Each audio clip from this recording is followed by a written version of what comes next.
చెప్తున్నా, డబ్బుతో ఇన్ని రోజులు మీరు డబ్బుతో నడిపారు. నేను ఇప్పుడే మదనపల్లి వెళ్ళొచ్చాను. అక్కడ ఎస్సీ కమ్యూనిటీ మీటింగ్ కూడా నేను ఒకటి అటెండ్ అయ్యాను. వాళ్ళు చెప్తున్నారు, మా 2000 ఎకరాలు ఇక్కడ చుట్టుపక్కల ఆక్రమించుకున్నారు, నా కొన్ని ఎకరాలు నువ్వు ఇస్తావా లేదా అని దౌర్జన్యాలు చేశారు, కబ్జాలు చేశారు, లేకపోతే హింసాయుత కార్యక్రమాలు చేశారు. తర్వాత మొత్తం ఇసుక వ్యాపారం అంతా మరి వీళ్ళు లేదనవచ్చు, కానీ వీళ్ళ హస్తం ఉందని అక్కడ ఆరోపణలు, లిక్కర్ ఆరోపణలు ఏ విధంగా పోతున్నది, ఇసుకలు టన్నులు పక్క రాష్ట్రానికి 30,000 ఒక టిప్పర్ పోతున్నదని, ఈ విధంగా డబ్బుతో రాజకీయం చేయవచ్చు, ఎవరినైనా కొనవచ్చు అనే తత్వంతో వాళ్ళు పోతున్నారు. ప్రజలు ఇప్పుడు జాగృతులయ్యారు. ఇప్పుడు మంచి వాళ్లకు ఓటు వేసే సంస్కృతి ఇప్పుడు వచ్చింది. ఖచ్చితంగా రాంప్రసాద్ రెడ్డి గారు అందుబాటులో ఉండే వ్యక్తి. కిరణ్ కుమార్ రెడ్డి అందరి పట్ల కిరణ్ కుమార్ రెడ్డి గారు ఒక లౌకికవాదం, అందరి పట్ల ప్రేమ ఉన్న వ్యక్తి. కబ్జాలు, దందాలు, ఇసుక మాఫియా, లిక్కర్లు ఇవన్నీ దూరంగా ఉండే వ్యక్తి.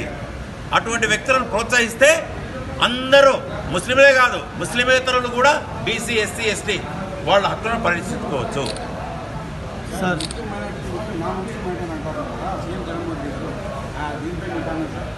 ముస్లిం మైనారిటీ, నా ఎస్సీ, నా ఎస్టీ, నా బీసీ, ఇందులో 151 మందిలో 75 మంది అపాయింట్మెంటే దొరకని పరిస్థితి. నేను మైనారిటీ కమిషనర్గా, ఐజీగా అంత ఆయన కంటే ఇప్పుడు నాడు నేడు వాళ్ళు చేస్తున్నారు పోలీసుల సహకారంతో. ఇదిగో ఇక్కడ ఒక సోదరుడు ఉన్నాడు, ఒక మంచి స్కూళ్ళకు గోడలు కట్టడం, కంప్యూటర్లు ఇవ్వడం, వాళ్ళకు ఆట వస్తువులు ఇవ్వడం. చిత్తూరు హాస్పిటల్ వరకు పీలేరు పొంగునూరు అప్పుడు మేం చేశాం. కాబట్టి ఆయన ఒక్కరిని కూడా పిలిచి మాట్లాడిన సందర్భం లేదు. ఏ సామాజిక వర్గానికి ఇదిగో పిలిచి మీ సామాజిక వర్గానికి ఏం చేయాలని అడిగిన సందర్భం ఒక్కటి కూడా లేదు. ఇక నియోజకవర్గాలదే అడగలేదు, సామాజిక వర్గంది అసలే లేదు. ఇక ఆయన అనుకున్నదే ఇదిగో ఆయన చేశాడు. ఏదో బటన్ నొక్కడానికి ఆయనకొందు మా హజరత్కి ఇస్తే బెటర్గా నొక్కుతాడు. బటన్ నొక్కడానికి పెద్ద అవసరం లేదు. అదేమి సాక్షి డబ్బులు కావు, లేకపోతే భారతీయ సిమెంట్ డబ్బులు కావు.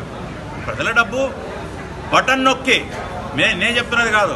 2.74 లక్షల కోట్లు ఏదో వెల్ఫేర్ చేశాను, కానీ 14 లక్షల కోట్ల అప్పు ఉంది ఈ స్టేట్ గవర్నమెంట్ కార్పొరేషన్ల మీద. చివరకు సెక్రటేరియట్ కూడా తాకట్టు పెట్టారంటున్నారు అక్కడ. ఏ కార్పొరేషను తర్వాత లిక్కర్ మీద వ్యాపారం చేస్తూ నాసిరకం ఇస్తూ దాని మీద కూడా 30-40 వేల కోట్ల అప్పు, ప్రతి దాని మీద అప్పు. మైనారిటీ ఫైనాన్స్ కార్పొరేషన్ కుదవపెట్టి దాని మీద అప్పు. ఎస్సీ కార్పొరేషన్, ఏ కార్పొరేషన్ అయినా తీసుకోండి దాని మీద అప్పు. ఇది తీర్చాలంటే ఖచ్చితంగా ఈ చంద్రబాబు గారికి తెలుసు, ఎందుకంటే రాజనీతిజ్ఞుడు కాబట్టి. ఈ అప్పుల ఊపిల నుంచి బయటపడాలంటే కేంద్రం సహాయం అవసరం. ఒక్కొక్కరి నెత్తి మీద 2 లక్షల అప్పు ఉంది, నా నెత్తి మీద, మీ నెత్తి మీద కూడా. కాబట్టి దాని నుంచి బయటపడాలి. కాబట్టి అవసరం మనకు కేంద్ర ప్రభుత్వ సహకారం. వాళ్ళే అన్నారు కదా అంబటి రాంబాబు, మాకు 25 వస్తే 25 మంది మేము బీజేపీకే సపోర్ట్ చేస్తాం. ఇది మేమల్లా, మేము ఇదిగో మాకు సపోర్ట్ చేయండి, ఈ సీట్లు మీరు తీసుకోండి, ఇదిగో మాకు తోడుగా ఉండండి, మా రాష్ట్రానికి తోడుగా ఉండండి. కానీ మా బీసీ, ఎస్సీ, ఎస్టీ, మరీ ముఖ్యంగా ముస్లింలకు హక్కులకు, తర్వాత వాళ్ళ మత సాంప్రదాయాలకు భంగం రాకూడదు. ఇది క్లియర్.